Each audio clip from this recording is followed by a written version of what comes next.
صلی علی محمد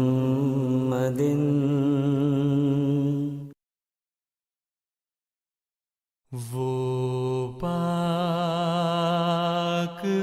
محمد ہے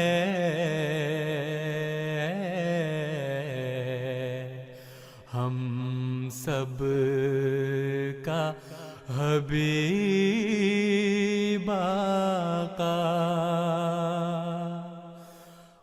ان ابی سلمۃ ان عائشۃ رضی اللہ عنہا حدثت ہو قالت لم یکن النبی صلی اللہ علیہ وسلم یصوم شہرا اکثر من شعبان فإنہ کان یصوم شعبان کلہ وکان یقول خذوا من العمل ما تطیقون فإن اللہ لا یمل حتی تملوا.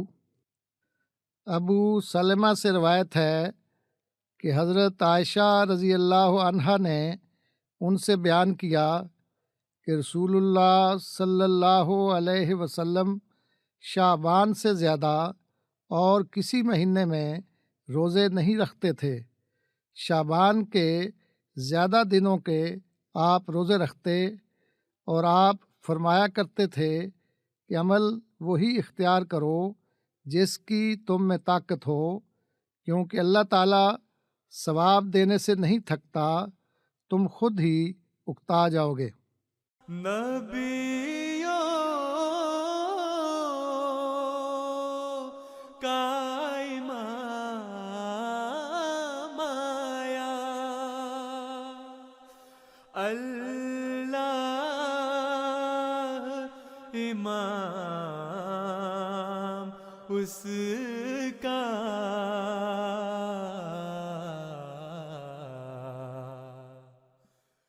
ہمارے سید و مولا حضرت صلی اللہ علیہ وآلہ وسلم کی سنت میں ایک خاص حسن، ایک خاص رنگ اور ایک رعنائی دکھائی دیتی ہے.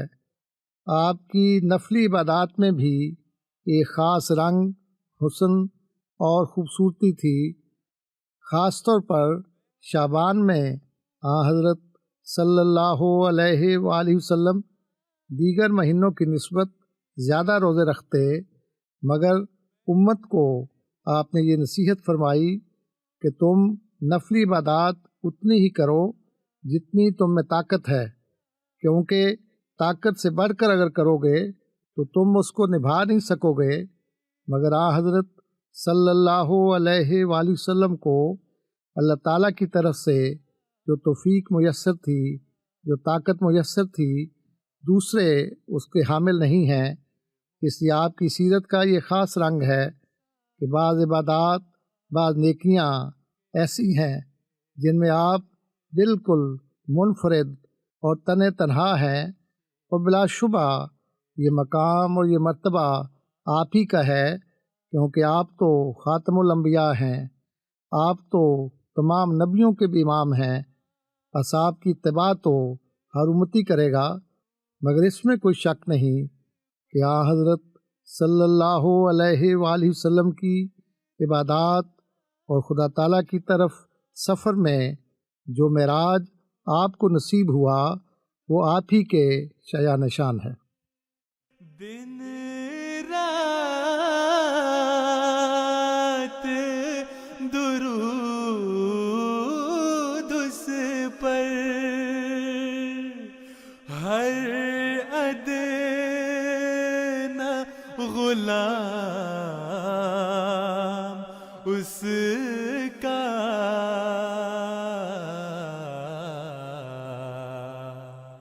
پڑھتا ہے بصد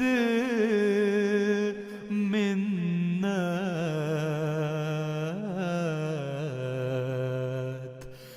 جپتے